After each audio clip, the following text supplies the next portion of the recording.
wala hadithi الذي رواه الإمام مسلم بقى يقامة فهو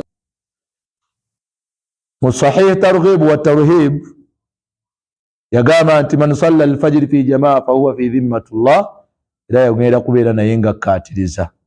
من هذا بيباني فأي الجوائز أعظم من هذا تيجي كزي تسينغا إيشو وكم من الصالحين بمكم باتو سوكا برونغوف من حفظ الله له جوارحه أبو الله بيقوم لبيونغو بيابوي بمكا وأعضائه في كبره نبي لغا الله سبحانه وتعالى مقوما لمكبري لأن حفظها في الصغر كروكبانغو كوكوما مبوتو كبيرانغا كوزيزا عن المحارم. نبسا برغانا بكريزا والجزاء من جنس العمل امبيرا موانا واتو إيفا كميرمو مونتو جابيرا كوزي يعمان ما شئت كلابيو النبيو يغالا فإنك مجزي به دالا چكاكافو ogenda kubeeranga okulotya ogenda kubeeranga osasulwa. Nekibeeranga abooluganda abakkiriza omuntu ono yenna ayagala Allah subhanahu wa ta'ala abeerenga amukuuma aljawarih ebiyungo bye hafidhnaha fi saghar fahafidhnaha Allahu lana fil kabr twekuume ku bitono Allah abeerenga atukuuma ku binene. oba oliawo sobole okutuuka mu maaso ga Allah atuli abaddu abagenda okukola batya abagenda okubeera nga mwana wattu twesiima. Ekisembayo wasiba Allah subhanahu wa ta'ala mu mbeera ey'okubeera nga omuntu ono anyweredde ku ddiini, omuntu ono kunywerera ku ddiini kimuviirako okubeera nga al-isti'daadu inda al-maut, as-sa'adatu inda al-maut. Omuntu ono afuna okwesiima n'obuwanguzi mu kubeera nga asisinkana Allah. Al-istiqamat, omuntu okunywera n'atebenkerera ku ebyo Allah subhanahu wa ta'ala Allah mugondeza olugendo lw'okufa lw'okumusinkana. Fafi akhiru lahdatihi nekibeera nga ku nkomekkerero y'okusinkana kwe Allah ndi ku muntu atebenkedde ku busiraamu n'akola Allah byakola atya. Ku nkomekkerero y'obuwangaazi bwe n'okutunula kwe ayolekerwa ebitonde ebiyitibwa bamalayika, ayolekerwa alabikirwa ebitonde ebiyitibwa bamalayika. Naye enzijira gye bajjiramu omukkiriza ebeera ya njawulo ku nzija gye bajjiramu omujeemu. Tuli wamu? Bwe baba bajja eri omukkiriza bajjira mu butebenkevu obw'ekika ekya waggulu. Allah subhanahu wa ta'ala yabagamba nti inna alladhina qaalu rabbuna Allah, ddala abo bonna abagamba nti omulezi wange ye Allah, omulezi waffe ye Allah, thumma istaqaamu, oluvannyuma bakola batya? Ne batebenkera ne batereera. Kikutebenkeze mu mutima gwo, tosagaasagana, wooli bwe watuufu, tebenkera tereera. Olwaleero nga bwe wali tomanyi nti ku nsi onaabaako era ekiseera kigenda kutuuka Allah akugye ku nsi akutwale. naye mu mbeera ey'okwabulira obulamu buno obw'ensi buli omu ajaabulira lulwe. wannazi'aati gharuqa wannashitaati nashta. Allah yalayira bamalayika abakanduuzi abakanduula emyoyo gy'abatakkiriza. Allah n'alayira bamalayika abasowolamu emyoyo gy'abakkiriza. thumma istaqaamu, ne batebenkera ne bakola ebyo Allah byayagala. Allah yagamba nti tatanazzalu alayhim almalaika alla takhaafu wala tahzanu. Abassiza bamalayika balabikirwa, bamalayika ba Allah subhanahu wa ta'ala, alla takhaafu, ng'embeera mwe bajjidde tebajjidde mu mbeera yaku kugamba khawfu ya kubeeraliikiriza. Wano bwabadde bulamu bubadde bulungi ate gye balaze, wala tahzanu, wadde okuba nakuwaza. Kweraliikiriza kye kifaananyi omuntu kyabeera ajjiddemu. Tegereka kifaananyi kino kimatalinga looti. Kati bamalayika bano okusinziira kwona abadde afaayo eri eba Allah subhanahu wa ta'ala byayagala, bajjira mu kifaananyi kirungi, ne batuula mudda basarihi, amaaso go gye gakoma okulaba, bi akfaanin, ne sanda, min akfaani aljanna, mu sanda z'omujjana. Obalaba nga bazzi, ekibaleese balindiridde kabwejumbira jje kukujja mu mwoyo.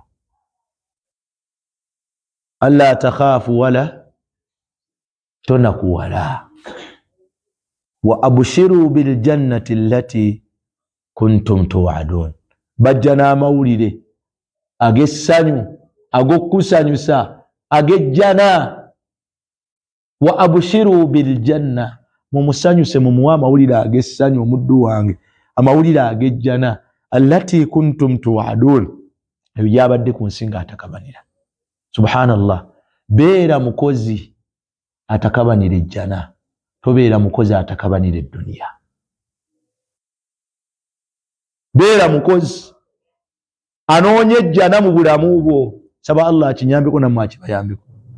Edduniya Yesu tugyagala, naye tumenya oluvannyuma lw'okutugimenya tugivaako nga twagijjako, tugenda na mirimu. wa abshiru biljanna, kyandibadde kirungi nze naawe mu kaseera k'okujaabulira ng'amawulire ge batuwa gye tulaga abange gajjana.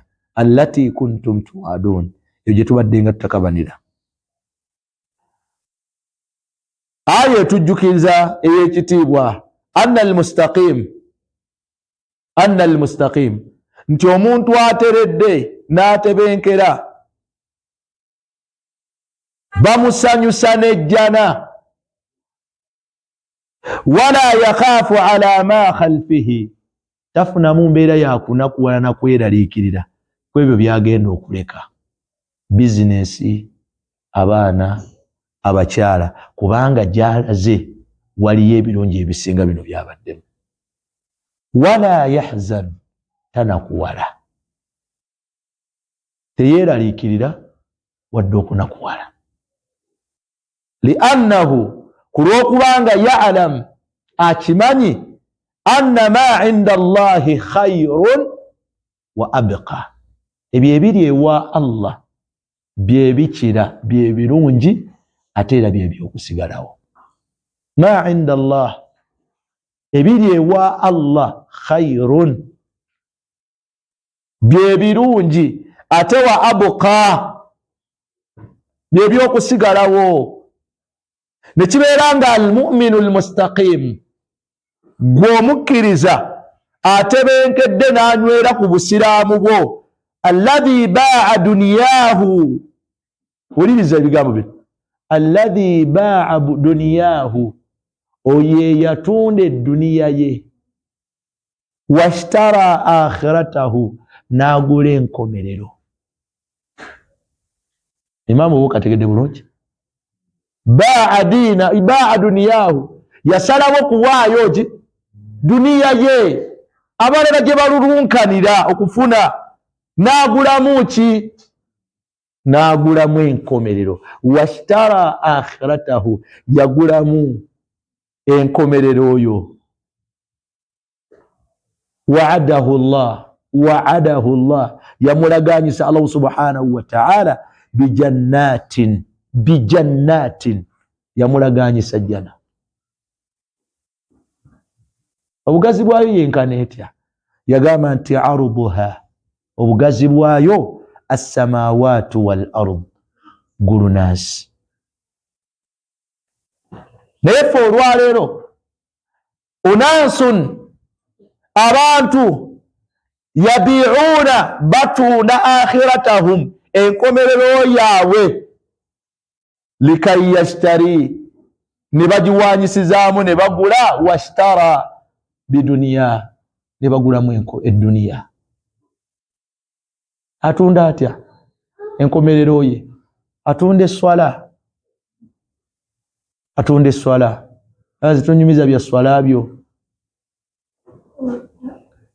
nga bizinesi yange ngirekerani. Banyumiriza omusajja ku Friday ku Lwokuna, yentera okusomesa tafsiri. Musajja bulijjo bamugamba, wandigenze n'okola hijja, sente azirina. Wandigenze n'okola umura, wandigenze. Ngagamba bizinesi zange nazireka mwana. Bwe yafunyeemu ka holiday ka nnaku 6, yanoonyeza ani amutwala. Nnaku 6 tayagala zisukkemu. Era umura gye yakoze yabadde expensive. Genze ne Seeka Yahya ama Makka ne Madina, yamazeyo ennaku 6 zokka. Wallahi abantu batunze enkomerero yaabwe ne shahada, ne bagulamu eduniya. Shahada bagitunze batya? Shahada bagitunze mu mbeera y'okugatta ku Allah, nga bagula eduniya ey'okubeera nti baliisa ebyahongo. Eduniya gye baguwa fana, eduniya gye bagula yakola ki? Ate enkomerero gye basuula, wallahi yo yakusigalawo. Akhil karim, muganda wange ampuliriza, la tabi'u akhiratak, tutunda nkomerero oyo. Istaqim kama umirta, tereero otebenkere nga Allah bwakwagala. Tereera otebenkere nga Allah bwakwagala. Tunda duniya ogule enkomerero, kyekyebeeyi. Tubola bangu sallallahu alaihi wasallam hadith emu yatugamba, inna quluba al-ibadi, emyoyo gyaffe abaana Adamu, ma bayina asbi'aini min asabi'i ar-rahman, giri mu mikono gy'omusaasizi Allah, yukallibuha kaifa yasha, Allah agikyusanga bw'aba yagadde. Yusbihu al-mar'u muslima, abukeesa ku makyanga omuddu musiraamu, wa yumsi kafira, wallahi n'abuwungeeza nga si musiraamu.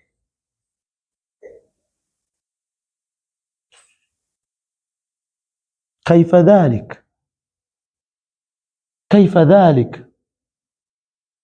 Mpaka yagamba nti yabi'a dinahu, omuntu ono atunda obusiraamu bwe bi'aradi min ad-dunya, n'ebyokwewunda byensi.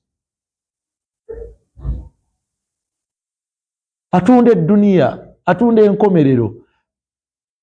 Kikagambye nti al-mu'minu al-mustaqim, omukkiriza atebenkedde ateredde ku busiraamu bwe, ne bwe bamujjeeja asigala akyali ku mustaqim. Alladhi ba'a dunyahu, yasalawo kutunda duniya. Uthman ibn Affan yali mugagga. Wallahi nabadde mpuliriza ekyafaayo.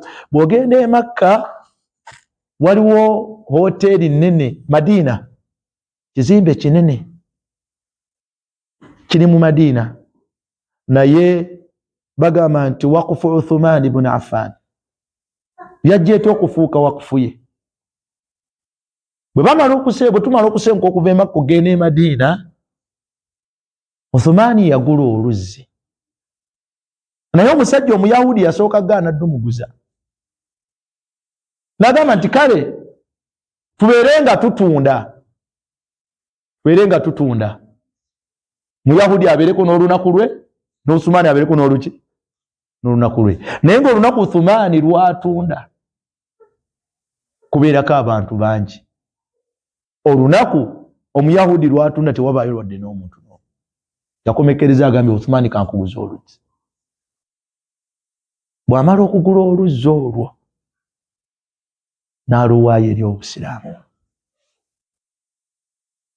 muntu agula ekifo kya masjidi n'azimbamu omuzikiti n'ateekako imaamu nga mutabani we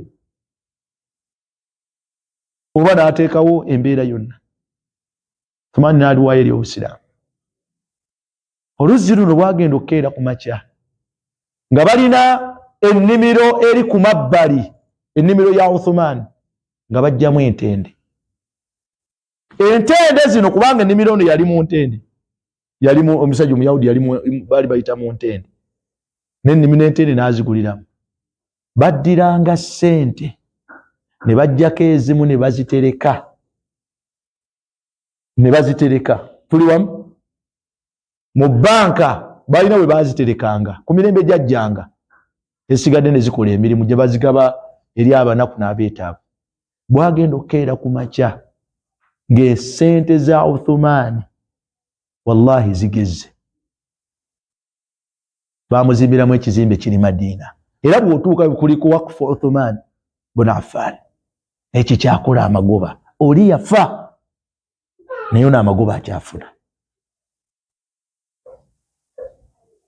basahaba ridwanullahi alayhim ajma'in wallahi batunda edduniya tebaalinga bamasappe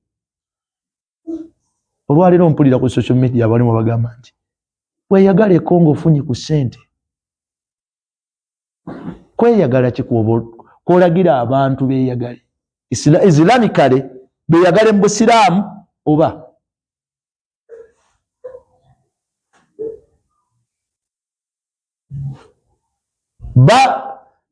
baagula edduniya yaabwe ne bagigulamu enkomerero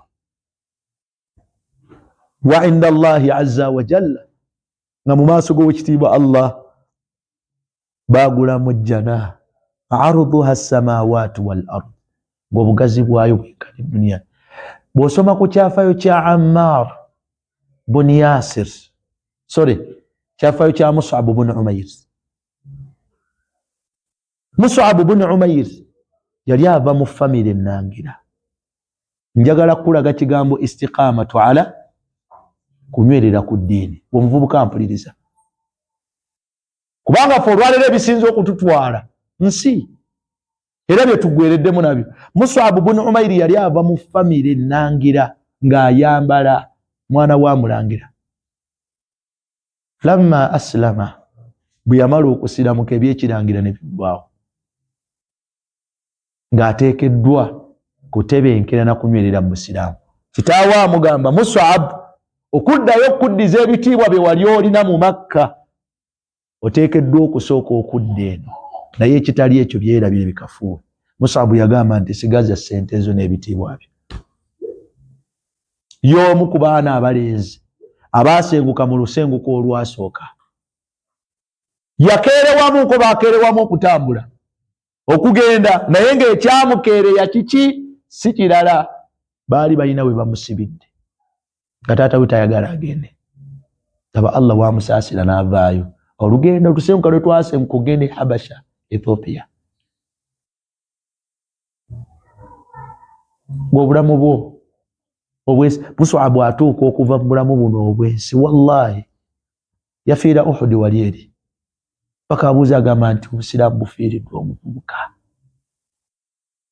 Mus'ab tazzikawo nga mpaka yamusanga ali wakati w'abasajja 7 nga waafiiridde Mus'ab bun Umayr afiiririra buki busiraamu istiqamatu ala ddiini yatebenkera n'anywera nga bwe bamubikka waggulu wansi ebigere bisigala wabweru bwe babikka wansi Ane yali ava mu family ennangira. Laba bwagulamu eddunia ng'agigulamu enkomerero. Bebo Allah bayogerako buli we tugenda agamba nti la tahsabanna alladhina qutilu fi sabilillahi amwat.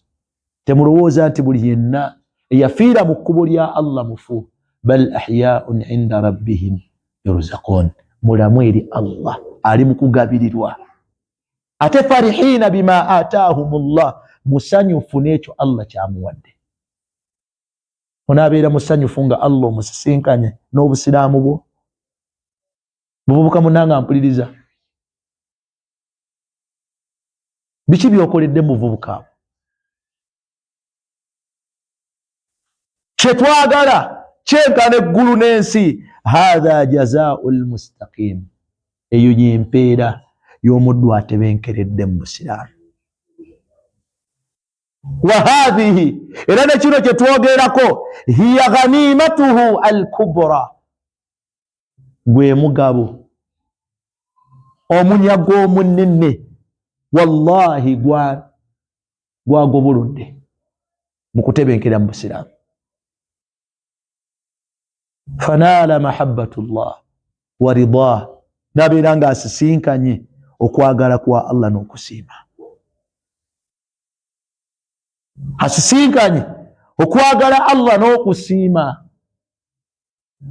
Kiriza bakuvume, kiriza bakujeje, kiriza bakole byonna bye bakukola, naye tebenkera mu busiraamu.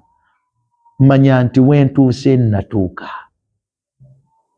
Kiriza bakole byonna bye bakukola, naye tebenkera mu busiraamu. Manya nti wentuuse natuuka. Tugoba ki? Oyagala ki? Waliwo ekinene ekisinga ekyo Allah kyatulaganyisizza. Bal tu'thiruna alhayata ad-dunya. Twagala nnyo obulamu obwensi. Era ne waggulu yatulaze bwe tunaaterebenkera ne tukola Allah byayagala, n'obulamu bwensi ajja butugondeza. Naye wal akhiratu khayrun wa abqa. Enkomerero y'ennungi ey'okusigalawo.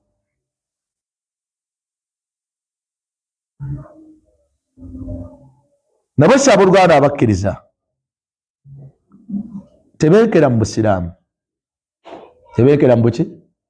Nywerera ku busiraamu bwo. Tewabaawo kintu kikubuzaabuza. Ba'da al-adhan insha Allah tutunuulire al-asbaabu ma'inatu ala al-istiqama.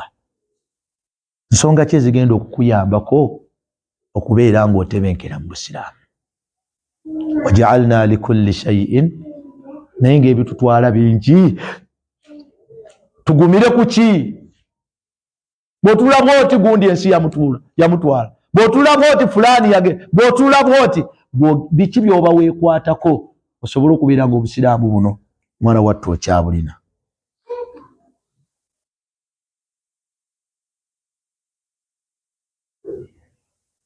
Twagala okunywerera ku busiraamu, naye waliwo Kibuyaga akola atya? Kibuyaga atusika. Ate nga tulabyeko baasise. Gwe makubo ki gwe wandigwanidde okubeera nga weekwatako? Ekkubo erisooka, al-ikthaaru min al-a'maali as-saaliha, okuyitiriza okukola emirimu emituufu. Al-ikthar, okuyitiriza min al-a'maali as-saaliha, okukola emirimu emituufu. Fahiya tu'inu ala salahu sahibiha, egyo nno nga giyambako nannyini gy'okubeera ng'alongoosa biqadari al-juhudi, okusinziira ku kigero ky'amaanyi g'akoze atya? G'abeera ataddemu. Wa adamu al-mashaqqatu ala an-nafsi. Al-ikthaaru min al-a'maali as-saaliha, itiriza nnyo. Kiba kitegeeza nti bw'onaakendeeza n'olagaya waliwo ekigenda okusika. Al-ikthaaru min al-a'maali as-saaliha, itiriza nnyo okukola emirimu emituufu ng'okusaala. ng'okusiiba, ng'okusaddaaka, ng'okulagira abantu okukola obulungi n'okuziyiza ebikyamu. Yitiriza nnyo, yitiriza nnyo. Kiki ky'oyagala kya bbeeyi, ky'oyagala tekigulwa layisi. Ekkubo eryokubiri, ta'allamu al-ilma an-nafi'a, ta'allamu al-ilma an-nafi'a, weeyigirize okumanya okugasa, weeyigirize okumanya okugasa. Alladhi yadfa'u ila al-istiqama, okwo okujja okusindika n'okubeera nga kukunywereza kukutebenkera. Ilman nafi'a. Wa yarusudu ila tariqi sahih, era kubeerenga kukusindika n'okubeera nga kukuluŋŋamya eri ekkubo ettuufu. Ta'allamu al-ilma an-nafi'a, weeyigirize okumanya okugasa. Ilmu nga n'okumanya okwo kwe kulimu qaala Allahu ta'ala, qaala Rasulullahi sallallahu alayhi wasallam, ate ng'okujja kuba walimu abatuufu. Nkya nnyo hadithi y'omubaka sallallahu alayhi wasallam ye yagamba nti wagenda kujja omulembe nga baliwo badu'atun, abaki? Badu'atu, abakowooze, ala abwaabi jahannam, nga bali ku miryango gy'omuliro naye nga bakoola bantu kujja. Ekyo mbaka yakyogera n'agamba nti man ajaabahum, yenna anaayanukula omulanga gwabwe n'agenda gye bali, azikiridde.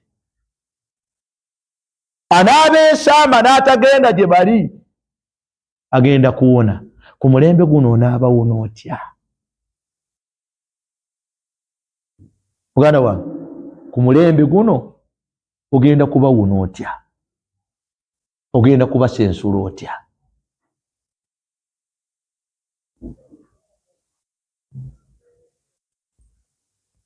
So ta'allamu al-ilma an-nafi'a, tugenda gisanga mu butale, tugenda gisanga ku mirimu gyaffe, la mu bifo ebifaanaganako bwe biti. Bwe tunaayiga okumanya okugasa, kugenda kutubeera nga kutusindika okubeera nga tunywera, n'okubeera nga mwana wattu kutuluŋŋamya eri ekkubo ettuufu, kujja tuluŋŋamya ila tariqi sahih, eri ekkubo ki? Ensonga ey'okusatu egenda okuyambako, ikhtiyaaru suhbatu saliha. Ikhtiyaar, gwe weerondera byani mikwano gyo, tuli wamu? Ikhtaar, okulonda as-suhbatu saliha, emikwano emirungi, allati tu'inu sahibuha, egyo egiyambako mukwano gwagyo, sahibuha, egyo egiyambako nannyini mukwano gwagyo, ala suluki sahiha, eri ekkubo ettuufu. Ani mukwano gwo? Almaru ala diini khalili, allil man tukhali. Alaikum salam. Ani mukwano gwo? Gundi yayiga obufere, ani mukwano gwe? Kasita yatandika okutambula n'abafere n'akyuka. Ani mukwano gwo? Fakhtara Allahu Muhammad, Allah yalonda Muhammad sallallahu alaihi wasallam n'amulondera emikwano kurimu. Abubakar, Umar, Uthman, Ali, yamulondera kurimu w'emikwano. Ani mukwano gwo?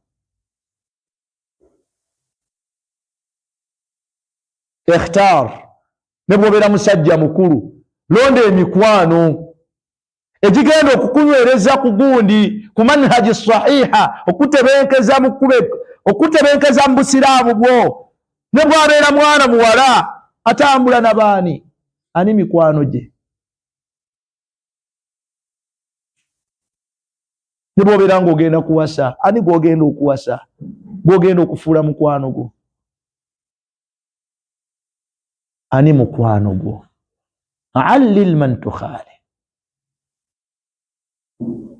Sobola okubeera ng'olina imaani Allah n'akugenda n'owasa omukyala nga imaani ye bwetyo naawe tondeetako nnyo imaani ngenda okulaba nga omusajja atandise okuddirira oba mukyala Allah n'amugenda n'afuna omusajja gwagamba nti naye naawe imaani oyina nnene.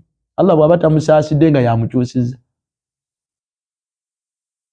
Emikwano gino giyambako jinne waajo okubeera nga gimuteeka ku kkubo eggolokofu.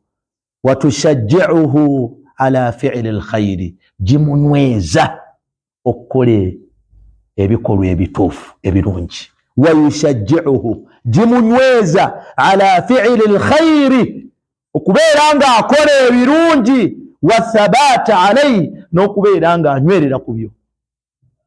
Mikwano, swala, siba. Mathalu jalisu su'i wa jalisu salih kanafikhi alkil wa hamilu almisk. Kifaananyi ky'omuntu awangaddeko awangaala n'emikwano nga mirungi n'emikwano emibi gifaanaganako ng'omusaanuusi w'ebyuma oba omutunzi wa kalifuuwa. Bw'olina n'omukwano omulungi bw'onaaba tomuguzeeko kalifuuwa ono ogenda kukola otya? Genda kubeera ng'omuggyako akawoowo. Abadde tasaala ojja kutandika okusaala. Bajja kukutenda atambula naani?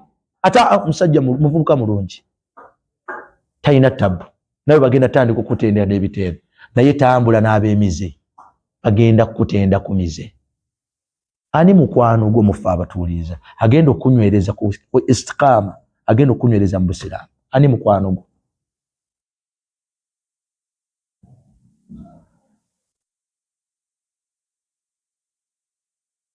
Ensonga ey'okutaano egenda okunywereza ku gundi okutebenkeza mu busiraamu, al yaqin, okukakasa bimuraqabati llahi azza wa jalla, ti wonna woli Allah akulondoola.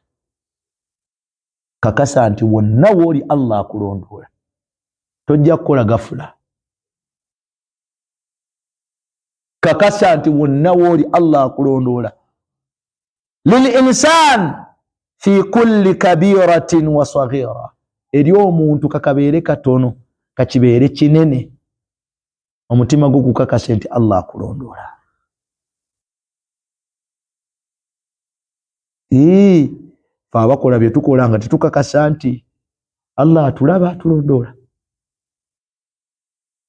Akhil karim, barakallahu fikum, kakasa nti wonna woli Allah akulondoola. Ensonga ey'omukaaga yakumeka. Ey'okutaano addu'a, okusaba, wal ilhahi ala Allah, n'okubeeba Allah azza wa jalla bil hidaya, Allah kuwa obulungamu. Addu'a, okusaba, wal ilhah, okubeeba mukumanyi kugamba okumubeerako Allah subhanahu wa ta'ala bil hidaya, Allah kuwa obulungamu. Qala ta'ala, Allah kyava tugamba mu suratul Fatiha, ihdina sirata almustaqim. Kyovola banga yakitufuulira mu swala zaffe ze tusaala tumugamba nti ihdina sirata, Allah nungamye ekkubo eggolokofu. Kimusabe. Kyokubiri mugambe nti Allahumma inni as'aluka alhuda, Allah nkusaba ompa obulungamu, wattuqa, n'okukutya, wal ifaafa, n'obwetoowaze, wal ghina, n'obugagga. Naye kino kye twogerako essaawa yonna kisuulibwa mu kasero kyokya. essaawa yonna kisuulibwa mu kasero. Allahumma inni as'aluka al-huda wa tuqa wal afaf. Allahumma ati nafsi taqwa. Nedduwa endala ezigwa mu kkowe eri. Ey'omukaaga esembayo barakallahu fikum at-tawbatu an-nasuha. At-tawbatu an-nasuha, olwenenya olwasikyaddira. Wa adamu al-audatu ila al-ma'siyah, n'okulayira okumalirira obutadda mu kyonoono. At-tawbatu an-nasuha, olwenenya olwasikyaddira. Wa adamu al-audatu ila al-ma'siyah, n'okumalirira obutadda mu kyonoono. Wa nadamu ala fi'liha, n'okwejjusa ekikolwa kino ky'obaddemu. Wa muhasabatu nafsi, n'okwebalamu wekka. Kikusuulawa? Tawbatan nasuha. Ataibu min adh-dhanbi, eyeenenyezza ekyonoono kaman la dhanba lahu. Eyeenenyezza ekyonoono, Allah akubalanga atakolanga ku kyonoono. Allahumma inna nas'aluka tawbatan nasuha qabla al-maut wa husnul khawatimana inda al-mautan. Allah tukusaba otuwa olwenenya olwasikyaddira nga tetunnaba kubeera nga tukutuuka kusinkana, era otulongoosereza enkomerero yaffe mu kiseera nga kituuse. Mwenenye watubu ila Allahi jami'an ayyuha al-mu'minuna la'allakum tuflihun. Mwenenye baganda bange, kubanga jetulaga si byangu. Jetulaga si byangu wadde n'akamu. Bwe tunenenya eri Allah subhanahu wa ta'ala, wasiba Allah subhanahu wa ta'ala ajja kubeera nga atukwasizaako. Tegerekese bulungi. N'ensonga ezo barakallahu fikum wa jazakumullahu kullal khair zituyambeko okubeera nga abange tulongoosa, okunywerera ku ddiini, okutebenkerera mu ddiini, okutebenkerera muki? Okutebenkerera mu ddiini. Naye bwe tutakikola ekyo, ahalakna, tukoze tutya? Tuzikiridde. Nga n'oluzikirira lwe tugenda okuzikirira tewaliyo mutaasa kafeera agenda kukola atya? Agenda kubeera nga atutaasa. Saba Allah subhanahu wa ta'ala atuwangaaze nga tuli basiraamu, era Allah atutte nga tuli basiraamu. Saba Allah subhanahu wa ta'ala atuwewuleko ebinene n'ebitono ebitutudde ku mutwe mu kifuba. Ekitiibwa Allah muyinza ku buli mbeera yonna. Saba Allah subhanahu wa ta'ala ayingire mu nsonga za buli muddu yenna ali wano. Muwanjagire w'ekitiibwa Allah subhanahu wa ta'ala atuteekeko obukuumi bwe obw'engeri ez'enjawulo. Saba Allah atwesambye abalabe baffe ab'olwatu n'ab'ekyama. Saba Allah subhanahu wa ta'ala atwesambye abalabe baffe ab'olwatu n'ab'ekyama. Atuteekeko obukuumi bwe, atuteekeko olukomera lwe lubeerera. Tumusaba Allah subhanahu wa ta'ala nga tumwegayirira atubikkiridde ku nsi ensobi zaffe n'ebyonoono byaffe. Saba Allah ayongere okutubikkirira mpaka olunaku lwe tugenda okuyimirira mu maaso ge. Saba Allah subhanahu wa ta'ala nga bw'atubikkiridde ku nsi atubikkirire n'olunaku lwe tugenda okuyimirira mu maaso ge. Saba Allah atubale olubalo olwangu ku lunaku lwe tugenda okuyimirira mu maaso ge. Saba Allah atubale olubalo olwangu olunaku lwe tugenda okuyimirira mu maaso ge. Allah atuwa okubeera nga edduniya tugitunda tugigulemu enkomerero yaffe. Saba Allah subhanahu wa ta'ala atufuule abawanguzi ku nsi n'olunaku lwe tugenda okuyimirira mu maaso ge. Saba Allah ffenna atuwejja n'atwesambye omuliro. Saba Allah subhanahu wa ta'ala atuwejjana, Allah abeere nga atwesambye omuliro. Asaasire bakadde baffe ne baganda baffe abakosefukosefu mu mbeera ez'enjawulo na buli mukkiriza yenna waali. Nsaba Allah subhanahu wa ta'ala abeere nga amusumulula eri abo abaasibibwa mu lyazaamaanya. Nsaba Allah subhanahu wa ta'ala abakosefu mu mbeera ez'enjawulo Allah abeere nga abasuusa olusuusa olutagenda kuleka buvune na bulumi mu mibiri gyabwe. Nsaba Allah subhanahu wa ta'ala أن يرينا الحق حقا ويرزقنا اتباعه وأن يرينا الباطل باطلا وارزقنا اجتنابه فلا تجعله ملتبسا علينا فنضله. ربنا آتنا في الدنيا حسنة وفي الآخرة حسنة وقنا عذاب النار. وصلى اللهم على نبينا محمد وآله وصحبه وسلم. سبحانك ربك رب العزة عما يصفون وسلام على المرسلين والحمد لله رب العالمين. والسلام عليكم ورحمة الله وبركاته.